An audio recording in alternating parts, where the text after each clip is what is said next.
Всех рад поприветствовать на мелом. Что сегодня будет в ролике? Будет глина Астана розовая соленая. Будут практически все новинки. Астана фиолетовая. Мел заречный. Потом будет, получается, май. Но в кусковом виде. Это чисто как бы для разнообразия, чтобы я чем-то это все дело закусывал. Будет плитка мела, получается, крупинка.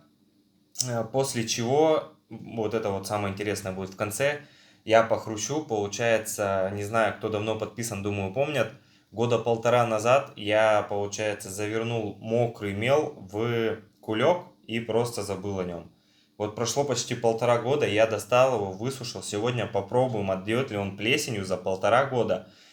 Это был такой эксперимент, о нем расскажу чуть позже, когда уже буду его пробовать. Также расскажу в данном ролике про акцию и о том, ну, об этом могу сказать прямо сейчас, что оплата PayPal на данный момент доступна, то есть из-за границы или в России, там неважно, как вам удобнее будет, вы можете оплатить через PayPal. В общем, начнем. Начнем мы с глины Астана розовая соленая.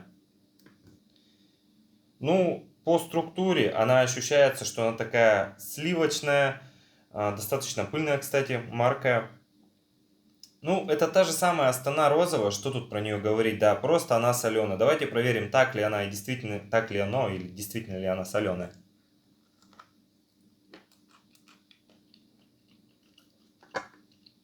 И вправду. То есть, да, солинка есть.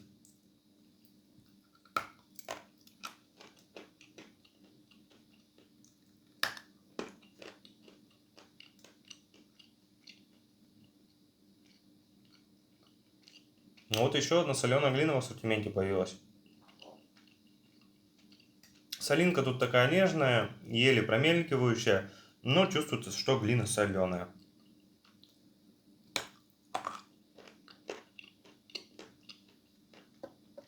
Вот вообще Астана одна из тех глин, которая мне очень сильно нравится.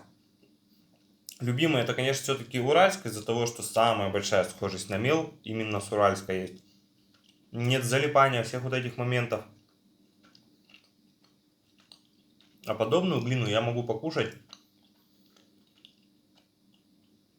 раз в неделю, раз в месяц, но это интересное ощущение.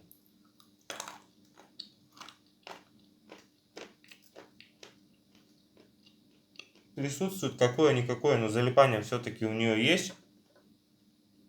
Пыльный такой привкус меловой. Ну и в принципе довольно быстро уходит в сливочную массу. Подробное описание вы посмотрите данной глины в описании данного ролика и в комментариях, потому что долго размусоливать насчет этой глины смысла я не вижу, потому что, ну, это действительно та же самая Астана розовая, просто соленоватая. Давайте перейдем к тому, что я немножко похрущу вот этим мелком, май.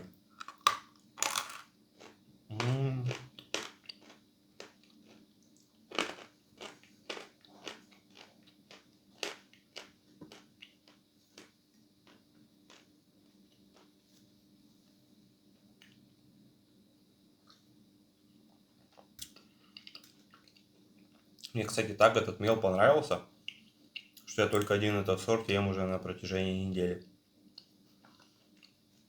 Ну что ж, мы перейдем к следующему сорту. Давайте глина или мел, пусть будет теперь мел. Мел, да, мел заречный. Поехали. Вы, кстати, спрашиваете, многие на ролике на последний пишут, вот он перестал глотать и так далее. Нет, я точно так же глотаю мел, да и глину на ролик, потому что, ну, выплевывать для меня это как-то что-то не то. По поводу данного мела, он точно так же в идеальной просушке. Выглядит он достаточно, так знаете, как топленое молоко, наверное, вот что-то такое. Видно, что сорт мела жирноватый, довольно маркий, присутствуют вкрапления. Ну, что тут говорить, давайте пробовать.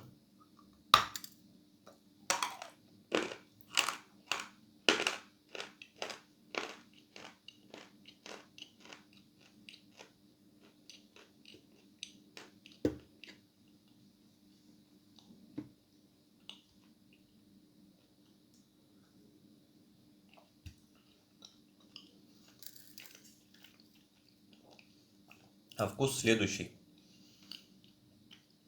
По твердости это что-то среднее, либо ближе к твердому. Вкус прям насыщенный земли или асфальт после дождя, вот что-то такое. Довольно пыльный также привкус имеется. Ну, твердый он, конечно, что надо. Куда бы его откусить?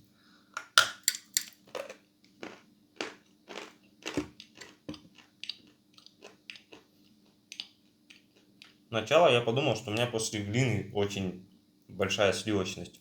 Но нет. Кажется, оказывается, это он сам по себе такой сливочный.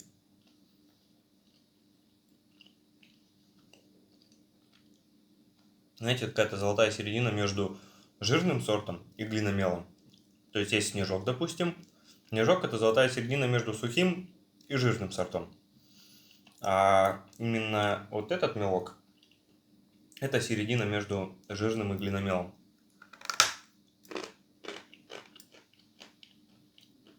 Ну да. Причем середина как по твердости, потому что возьмем подвислое.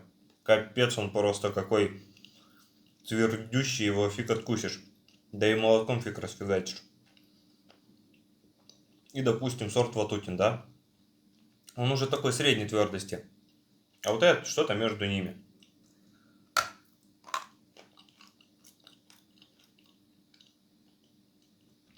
Я бы даже сказал, это ближе к глиномелу мелок.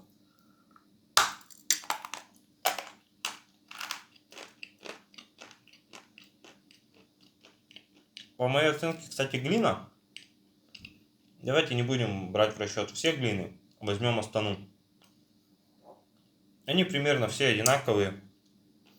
Именно из Астаны, если взять, так как я не очень любитель соленых, для меня это где-то 7. Кто любит солененькие глины, вот вам очень сильно она понравится.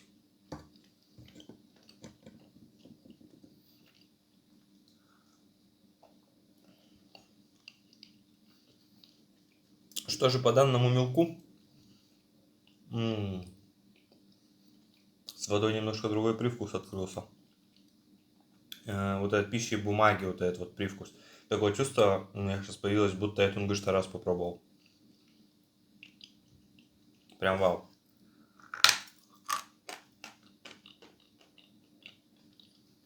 Ну, в общем, моя оценка данному мелку пусть будет тоже 8 из 10. Подробное описание, как всегда, в описании ролика. Поехали далее. Далее у нас глина Астана фиолетовая. Итак, выглядит она у нас вот так. То есть здесь без всяких шуток розовая, она действительно розовая, да. Бывает, конечно, кстати, вот сейчас она такая блековато-розовая, то есть ненасыщенный цвет. А бывало вообще приходило, знаете, вот как Астана просто идеал выглядела. То есть стандартный белый либо желтоватый оттенок. Даже розового не было. А вот здесь посмотрите, я думаю, даже на видео вам видно, что розовая, она действительно розовая. Ой, фиолетовая. По структуре она точно такая же, как и вся Астана. То есть она такая прям слизковатая, я бы, наверное, ее так назвал. Но что нам до этого, когда нам нужно попробовать ее на вкус? Будет ли она отличаться чем-то вообще от другой Астаны? Или это прям вау в новинку, просто цвет? Ну, давайте сейчас об этом и узнаем.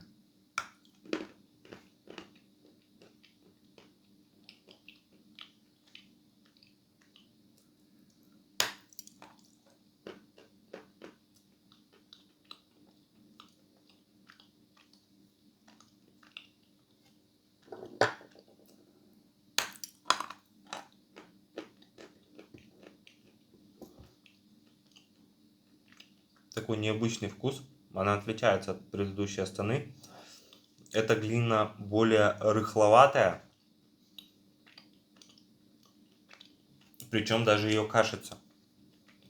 Залипание чуть-чуть меньше, но оно тоже присутствует.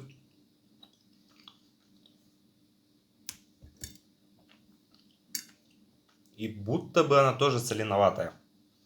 Но вот еще меньше даже, чем розовая.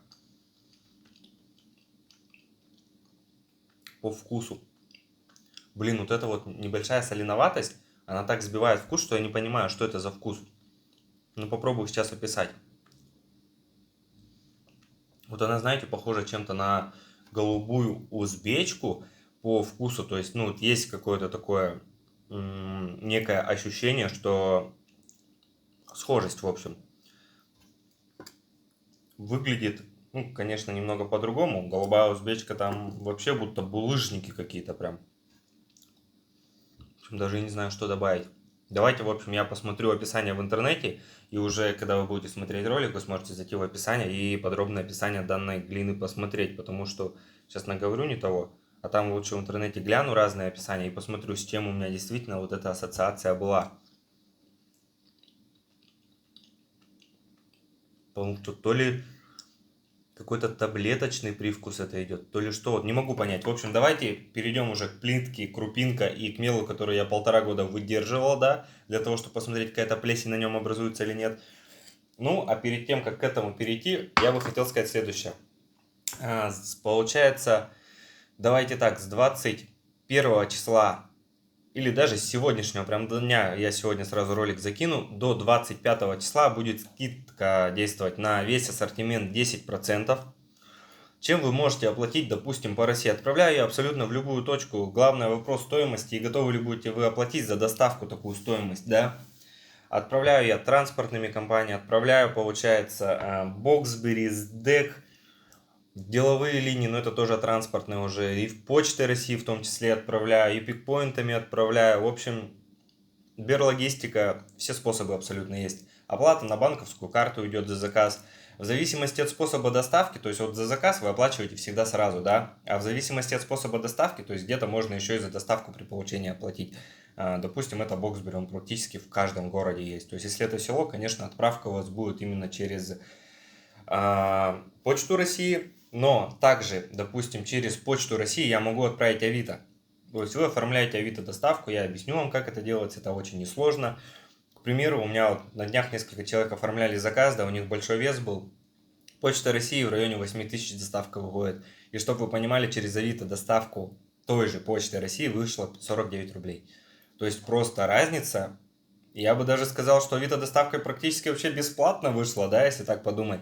Но, в общем, какой-то такой момент. Также PayPal сейчас работает в России, поэтому все желающие могут оплатить через PayPal, и там уже отправка за границу, конечно же, идет только Почта России. В общем, мы с вами приступаем к вот этой красоте.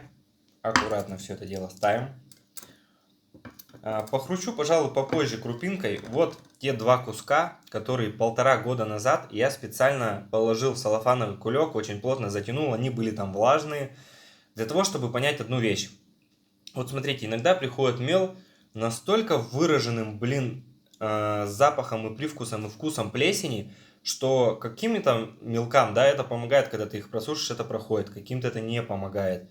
И вот мне интересно, просто это уже вина поставщика, то, что он такой мел добыл, да, и то, что он заплесневел когда-то еще очень давно в этой породе. Или же в доставке он как-то отсырел, отопрел. И вот сейчас мы это и узнаем. Представьте, 1,5 года этот мелок полежал. То есть явно в доставке у вас 1,5 года мел идти не будет.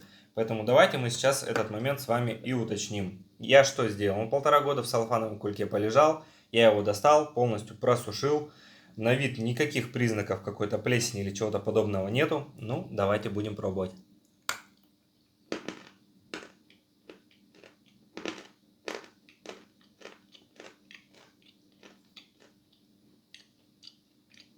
Мелок этот, если что, жирный сорт.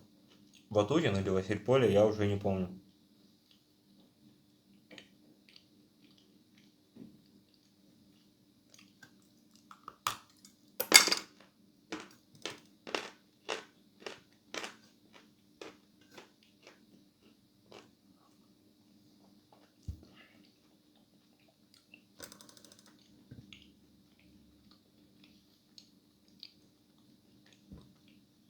Что я могу сказать?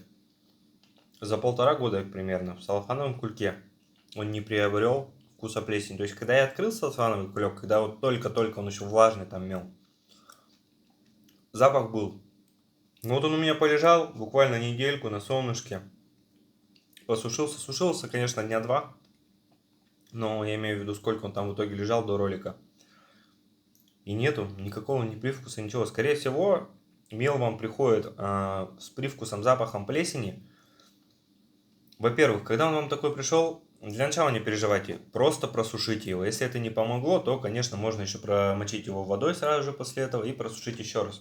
Но суть в том, что значит он такой приходит от поставщика. У меня, допустим, поставки находятся, ну, может быть, пару недель, после чего приходит новое, старое заканчивается. То есть за пару недель явно у меня такого произойти не может. За неделю, пока мне идет поставка, тоже. То есть, соответственно, это либо на складе у поставщика он очень долго хранился, но я больше склоняюсь всего к природе. В общем, напишите свое мнение, что вы думаете по этому поводу. Давайте попробую вот этот кусок. Это все-таки может быть разные сорта.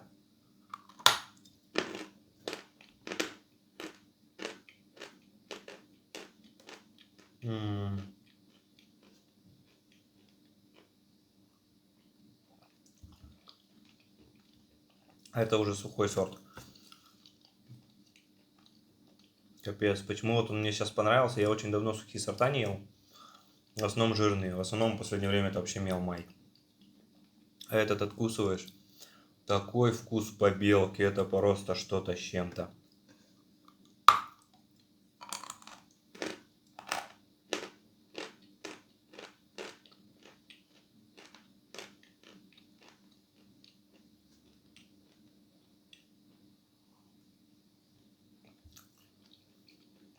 Сейчас его откусил.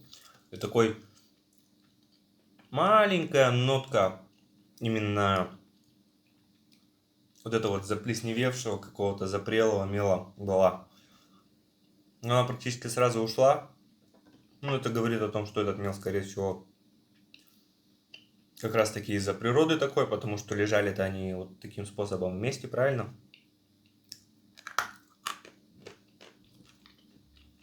Ну, этот вкус побелки, это вообще что-то, я уже забыл, что это такое.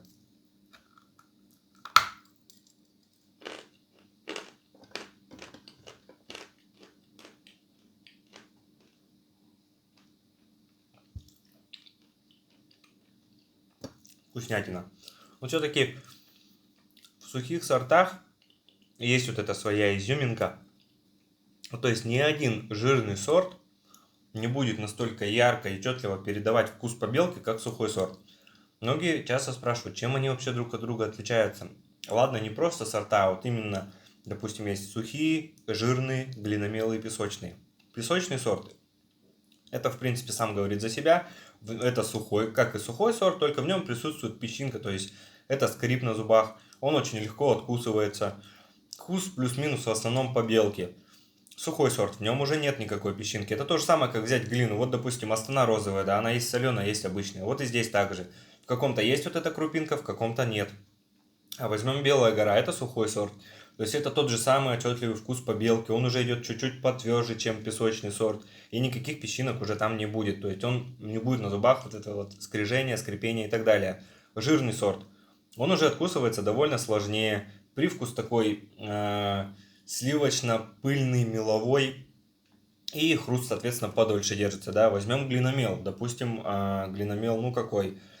Маячок, да. То есть это уже прям твердый сорт. Его очень сложно откусить. Он рыхловатый при откусывании. Держится плюс-минус так же во время разжевывания, как и тот же жирный сорт. Но так как это уже является глиномелом, где-то, возможно, будет залипание, ну, минимальное. И плюс-минус, вот она вся разница, да. Разница уж между, допустим, сухим сортом Север и Севрюкова... Севрюкова 5, я это название могу запомнить. Белая гора и Север, допустим, возьмем, да. То есть там уже минимальная разница, которую прям уже заядлый мелоежка сможет различить. А, так скажем, человек, который пробует впервые или вообще не хочется ему мел, он просто ради прикола пробует, то он вообще разницы не поймет, грубо говоря, между всеми сортами. Итак, сорт Май.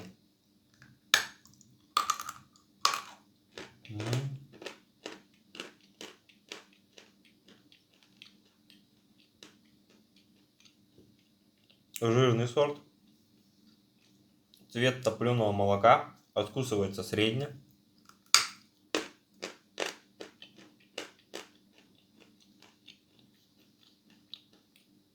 Опять же, вот этот стандартный меловой вкус с пыльной ноткой. Немножко, кстати, он сладковатый.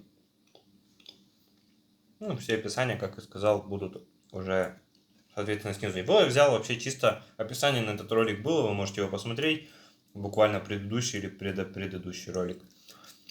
Я его взял чисто закусывать им. Давайте перейдем к плитке вот этой вот. Плитка мела крупинка. Сейчас дам и описание. Ну и послушайте, как он вообще хрустит.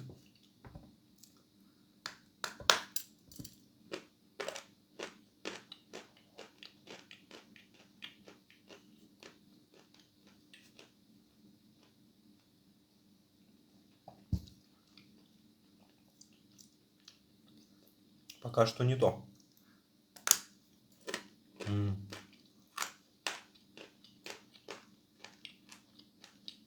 Видимо, уголок какой-то такой был. Чем сорт крупинка отличается практически вообще от всех остальных сортов мела? Слушайте хруст.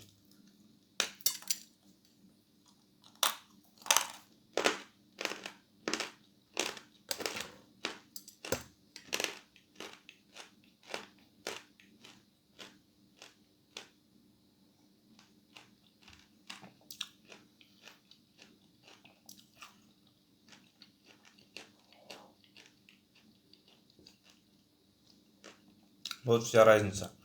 Она в том, что этот сорт мела откусывается средне. Крупинка есть сухая, жирная, песочная. Нет, песочного нету. Сухая, жирная, глиномел. И в чем суть? Вся крупинка откусывается средне, плюс-минус, но глиномел может чуть-чуть потяжелее. Очень долгий вкус. Именно хруст. То есть вот эти вот маленькие крупинки, когда вы раскалываете их, раскусываете, они держатся прям до самого конца.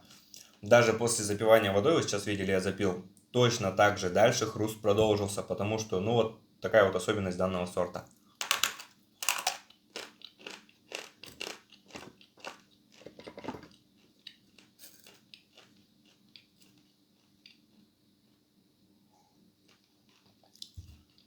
По вкусу все три вида, сухой, жирный, глиномел, отдают вкусом раскаленных кирпичей, раскаленный вот когда в баню заходишь, печки. Именно какой-то вот такой вот у него привкус. А ролик подходит к концу. В общем, с сегодняшнего, то есть с 20 по 25 число действует акция 10% на заказ. Успевайте оформить заказ.